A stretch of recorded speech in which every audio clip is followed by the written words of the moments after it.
It's everywhere. And I think for the first time, we are truly seeing evil reveal itself. Yep. It's all been living in the shadows, right? It's all been living in the shadows for this whole time. None of us knew the depths of depravity that were going on, the amounts and levels of cover up. Yep. But it's all coming out. Whether they like it or not, it's going to have to change. Hold on. Something doesn't add up here.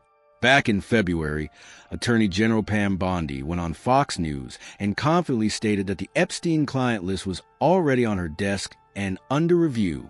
Fast forward to July, and suddenly the Department of Justice releases a brief memo claiming no such list exists at all, no evidence, no further charges, and most records staying sealed.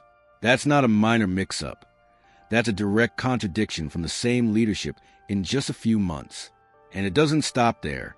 Congress overwhelmingly passed the Epstein Files Transparency Act with a near-unanimous vote of 427-1, setting a clear deadline of December 19 for disclosure. The DOJ didn't just miss that deadline. They later admitted the release was incomplete. Even more concerning, they confirmed that certain names were redacted, including so-called politically exposed individuals.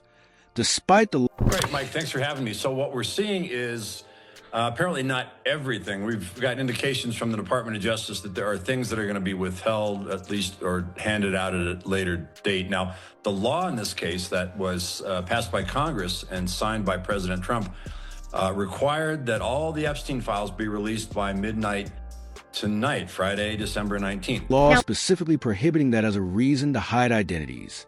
So the real question is, if there truly is no list and nothing left to investigate, why are names being withheld in violation of the law? Why ignore a deadline backed by almost the entire Congress? And why did the Attorney General publicly suggest one reality in February, only for her own department to deny it months later? For more than 3 decades, Corey Feldman has remained at the center of a deeply uncomfortable conversation. Long before these issues gained mainstream attention, he was warning about a structured network of powerful individuals within Hollywood, at a time when most people believed the industry's biggest problems were inflated egos and minor on-set drama. In 2013, during an appearance on The View, he openly described what he believed to be the industry's most serious issue. Barbara Walters pushed back, suggesting his claims were damaging to Hollywood's reputation. The reaction was largely dismissive. Audiences laughed, and much of the media portrayed him as unreliable and attention-seeking. Despite that, he continued speaking out. Years later, in 2020, he released his documentary My Truth, the rape of 2 Coreys, funding it himself with around $1.3 million. The film included serious allegations and personal accounts, but its premiere was disrupted when the streaming platform failed just 15 minutes after launch. The timing raised eyebrows, especially given the anticipation surrounding what he might reveal. Feldman later stated that the documentary only covered what he could substantiate at the time, not the full extent of what he claims to know. Fast forward to 2026 and multiple developments, including renewed scrutiny around Jeffrey Epstein, legal issues involving Sean Combs, and revelations from Quiet on Set. Now to that royal scandal in Britain. TV viewers tonight saw a dramatic interview with Prince Andrew's accuser. Virginia Giuffre called on the public to stand with her against trafficking. The dark side of kids' TV appear to reflect patterns similar to what Feldman described years ago. What was once brushed off as exaggeration is now being reconsidered in a different light. At the same time, there's a noticeable divide in how authorities are responding. While U.S. officials suggest certain matters have reached their conclusion, other countries are continuing to investigate. Prince Andrew has faced serious legal scrutiny tied to his associations, marking an unusual and significant moment for the British royal family. Across Europe, investigations are gaining momentum. Authorities in Norway, France, and Slovakia have begun examining connections involving high-ranking political figures, including former prime ministers, ambassadors, and national security officials.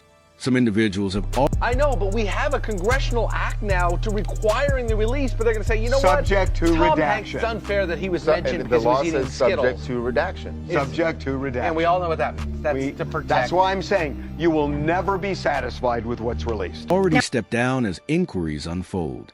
So while one side claims there is nothing more to pursue, others are only beginning to uncover details. It's not simply a difference in perspective. It reflects a broader contrast in how accountability is being approached across different parts of the world. Then there's Marina Lacerda, a figure identified in United States versus Jeffrey Epstein as minor victim 1, a key witness whose testimony helped prosecutors construct a case that ultimately led to Jeffrey Epstein being charged. For years, she remained out of the public eye. But in late 2026, she chose to speak publicly for the first time in an interview with ABC News. At the same time, lawmakers had already pushed for greater banging children. See, the thing is, the average American probably can tell the difference, but there are sub-average individuals that all they want to know is you're on the list, and they hear you're on the list, and they might try to kill you. Transparency, passing legislation requiring the release of related records. However, the administration failed to meet the legal deadline and instead issued documents that were incomplete, with redactions that reportedly went beyond what the law allows. What emerges from all of this is a striking shift. A whistleblower once dismissed and publicly discredited decades ago is now seeing their claims echoed by multiple federal-level inquiries. Prince Andrew has faced serious legal scrutiny. Several European nations are actively pursuing criminal investigations. And now, a central victim, previously referenced only in legal filings, has stepped forward and spoken openly on record. Yet despite these developments, the official stance from the U.S. Department of Justice remains unchanged. No additional charges, no further disclosures, nothing more to pursue. That contrast creates a tension that's hard to ignore. On one side, new testimonies, ongoing investigations, and international legal actions continue to build. On the other, an insistence that the matter is effectively closed. It doesn't read like a settled conclusion. It feels more like a narrative struggling to maintain its... Some breaking news right now. Disgraced financier Jeffrey Epstein has taken his own life while he was behind bars here in New York City. Epstein was facing trafficking charges. Now look at what starts to unfold when you begin linking events that were never meant to be seen together. Corey Feldman's documentary abruptly went offline just 15 minutes after release. Later, when the first batch of Epstein-related files came out through the U.S. Department of Justice, they weren't initially presented directly to the public. They were shared with selected political influencers. Much of the information wasn't even new. The reaction was immediate and unexpected. Laura Loomer